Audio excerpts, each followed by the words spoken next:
We guide you through how to change your Facebook password quickly on both iPhone and Android.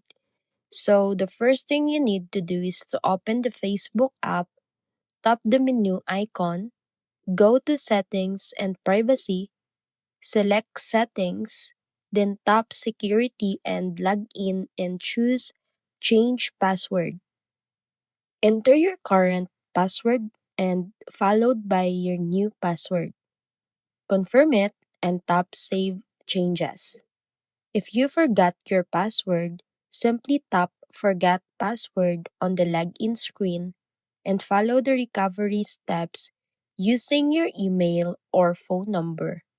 And once updated, Facebook may ask you to review active sessions so you can log out of other devices for extra security, making sure your account stays protected whether you're using iPhone or Android device.